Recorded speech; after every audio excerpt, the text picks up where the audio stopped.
tardes, estimado señor fiscal jefe de la Dirección de Procesos Penales de la Procuraduría General de la República de Cuba, Edward Robert Campbell, distinguidos fiscales, jueces y público en general que se encuentran presentes en este auditorio, y especialmente mis queridas estudiantes del curso de Derecho Penal de la Facultad de Derecho y Ciencias Políticas de la Universidad de Panamá, que se encuentran conmigo en este auditorio. Yo quiero decirles que para mí es motivo de gran satisfacción dirigirme a ustedes en el día de hoy para compartir algunas reflexiones sobre el tema de la corrupción y su lucha desde el punto de vista del Estado, del derecho y de la sociedad. Permítame usted que empiece mi intervención trayendo a colación una frase célebre del doctor Fidel Castro Ruz, quien fue, es y será el comandante en jefe de Cuba y América para el mundo, cuando dijo una vez que esta humanidad tiene ansias de justicia. Cuando yo escuché esa expresión, inmediatamente eso hizo eco en mi mente y pensé que en estos momentos que vivimos, cuando usted enciende el televisor y escucha los noticieros de cualquier país del mundo, usted ve la población volcada a las calles, manifestaciones, protestas, luchando ¿contra qué? Contra la corrupción. Ya la sociedad no puede más. La sociedad se siente en total indefensión frente a aquellos estamentos gubernamentales que tienen la obligación de defenderlo.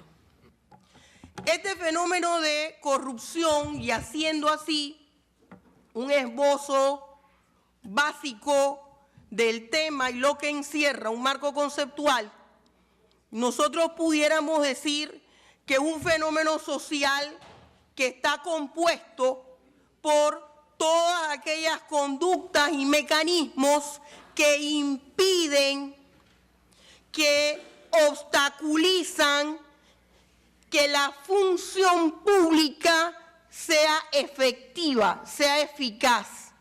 ¿Cuál es esa función pública? El salvaguardar los intereses jurídicos de la sociedad. Esa función pública, ¿quién la ejerce? Ese servidor público. ¿Y cómo la ejerce? A través de sus funciones. Esta corrupción que nos está mirando nos mina a través de diferentes ángulos. Tenemos una corrupción política, está la corrupción de Estado y tenemos la corrupción desde la sociedad. En nuestros países, en los países de los 5 continentes, tenemos que esta corrupción política va amarrada con el sistema político. Cuando el sistema político de un país no responde a los intereses reales, necesidades reales de la población, de su población, sino que rinde tributo a intereses económicos de los grupos de poder, tanto a nivel nacional como a nivel internacional, hablando de las potencias internacionales, hay corrupción. En cuanto a esa corrupción de la sociedad, cuando los miembros de la sociedad entramos dentro del círculo de la corrupción, ¿cómo entramos dentro del círculo de la de la corrupción cuando apadrinamos, cuando nos hacemos silentes ante el fenómeno de la corrupción. No lo denunciamos por cobardía, por temor, porque a lo mejor gracias a ese funcionario, a ese servidor público corrupto, yo estoy recibiendo un beneficio. La sociedad, este aspecto de la corrupción en la sociedad, cuando esa sociedad rechaza a la autoridad, rechaza los mecanismos de control social, cuando quiere que impere una anarquía dentro. Want anarchy to prevail within their societies, when they don't think that there should be parameters of peaceful coexistence. And we also have corruption at the level of the state, which is undertaken by public servants through the exercise of their work in office, which is contrary to the political guidelines, and therefore it constitutes a crime. In Panama, public servants are ruled or under several mechanisms. First, the political constitution, the Constitution of Panama, in its title reads and talks about public servants. We also have Law number 9 of June 20th, 1994, which has a series of provisions to rule public service. This, of course, combined with the Inter-American Convention Against Corruption, which is part of our set of rules and standards, because Panama, through Article 4 of our Constitution, accepts international law. What happens then with our Constitution? The Constitution provides what public servants are for us. It's a very simple definition. All individuals that undertake a work for the state, and for that work they receive a salary or wage or remuneration. Therefore, there is a classification that we make in our country of public servants. We talk about career public servants, of administrative positions, and Law 9 defines the duties and obligations of public servants in Panama, and when they violate those rights and duties or obligations, they can be sanctioned, and what their actions can constitute a crime. As part of the duties that public servants must fulfill is that he or her must personally undertake his or her work. In Panama, we have public officials who are appointed because he's a friend of somebody, and they never go to work, and they only go the day they're going to collect their paycheck. So public servants must do their work personally. Another duty is that they must do that work effectively, efficiently, responsibly. This means that when they undertake their public service duties, one, those must be included in their set of rules and standard of procedures. Secondly, he or she must undertake that work with due diligence. As a good head of a family, he must be resourceful and solve the problems that may arise in order to undertake an effective work and not hinder the process of the exercise of its function. If a citizen goes to do some paperwork and they face some difficulties because he is not the one who should have filed it, or he requires an additional document, that public servant should advise the individual immediately. You need this or that document, not just tell them you don't meet the requirements, take all these documents back.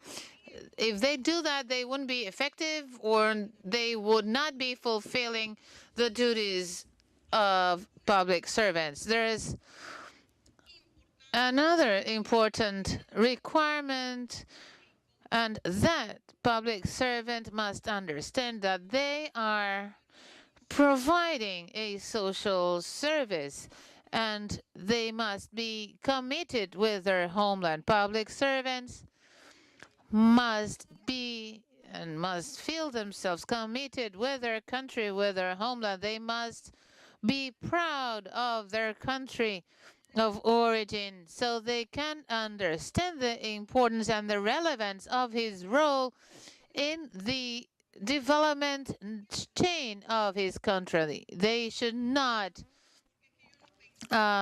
undervalue their work because the wage is low or because the burden is too high. They must understand the importance of the service they provide. The role of public servants, once they fully understand those duties, these will help us prevent corruption, but this goes hand in hand with what our criminal code provides. I feel that although there is a specific type of crime, corruption of public servants is not limited to only that. For example, in Panama, in the second book of the Criminal Code, in its 10th title, there is talk about crimes against public administration. And it is there where there is a figure called corruption by public servants. However, there is another type of crime within that same title and under another title, like crimes against the administration of justice and public faith, which are also part of corruption. In this crime against public administration, we have the different forms of bribery, abuse of power, negligence of duties by public servants, abuse of power, etc. For example, this crime of corruption by public servants, among its different modalities, include those public servants who they themselves or through a third party request some sort of economic benefit, gift, or money or bribe to perform some of the duties that are inherent to their position in order to expedite some procedures and benefit one of the parties, or in other cases delay, red tape, also conceal some documents. If that public servant is a member of the legal body or of the prosecutor's office, then that becomes a worsening circumstance, because a judge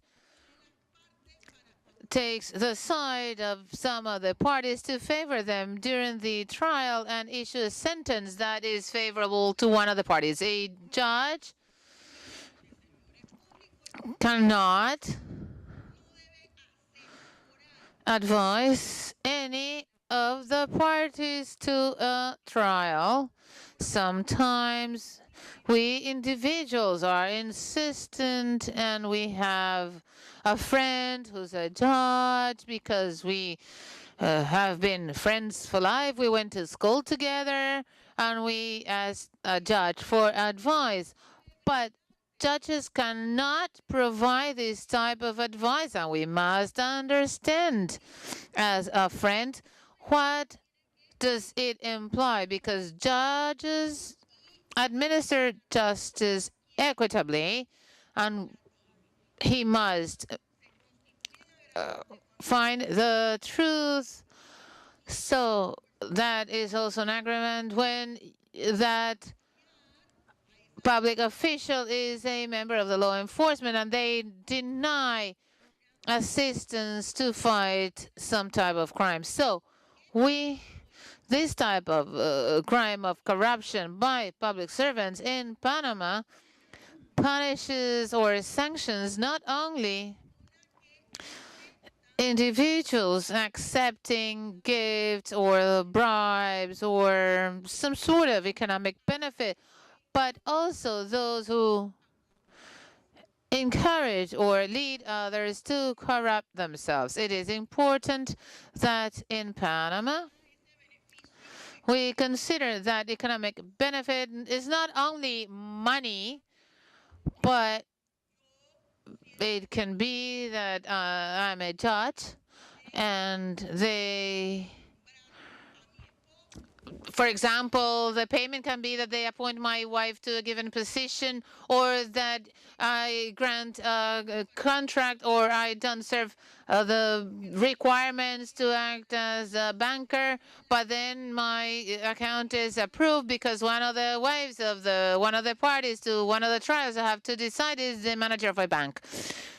In any of those circumstances, that constitutes corruption because I don't meet the requirements for my loan to be approved from a bank. So this is corruption by public servants, which is described in our country. However, I consider that other types of crimes like money laundering, for example, also entail corruption because along the chain of the commission of this type of crimes, different individuals are involved, not only civilians, but also civil servants or public servants. How can we then fight or tackle corruption? Corruption won't be eradicated. Of course, that would be wonderful if we didn't have corrupt societies, but I feel that that is a utopia. What we can do is to reduce the level of corruption. I feel, as a professor, that one of the main tools is education. Education at the level of communities, that in our countries we design higher education institutions to train civil servants or public servants, and that individuals who are going to hold a public office must understand that that is not the way to become a millionaire. Their programs should be designed under which individuals and the population is trained to live according to a budget. Corruption by public officials or civil servants is moved by these new lifestyles or paradigms where we need to aspire and get things we don't actually need. What do we need? We need a Coco Chanel dress, or just a dress that's appropriate, that yes, it can be beautiful, especially for us ladies because we like to dress up. But what is the final goal of something? That is important. We need to educate our people. What is the ultimate purpose of things? But we live in highly consumerist societies, which make us lose the perspective of things, and we want more. We want more material things that we cannot afford and that we actually don't need. This education, creating these higher education institutions for public officials so they can understand what is their actual role, the service they must provide.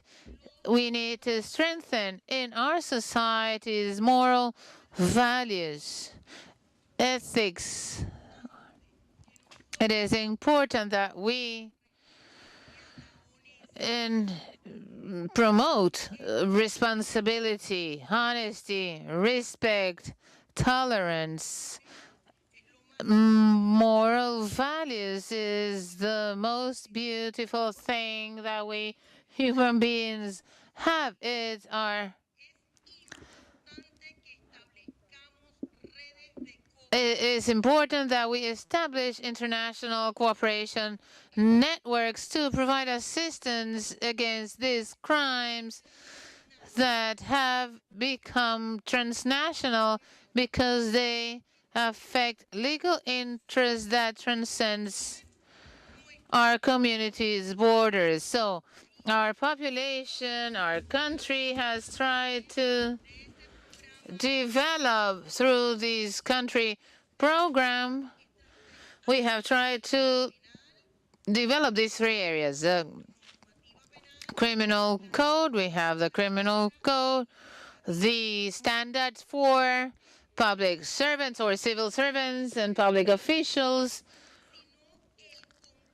and the content that ensures that the law respects the principle of institutionality, that public officials or civil servants, depending on their category or classification, have access to this administrative task on the basis of a profile.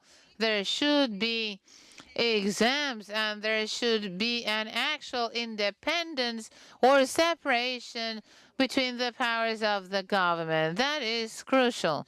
To serve justice, to administer justice in a country, it is important to preserve the profile of the judge, because let us recall that organized crime that nurtures the phenomenon of corruption has long arms that reach everywhere.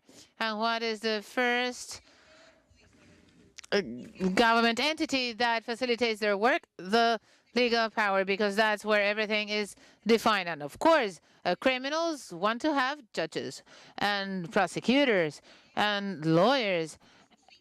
So very briefly, I know that these talks serve to increase and enhance our experiences so that we can go back to our countries with new proposals. I would love to stay here talking with you for hours, but in 5 minutes I must go to room 11 because I'm chairing a roundtable discussion. So I apologize because I'm unable to stay and listen to all your contributions. So I thank you for kindly, I thank the professor for kindly letting me speak before him.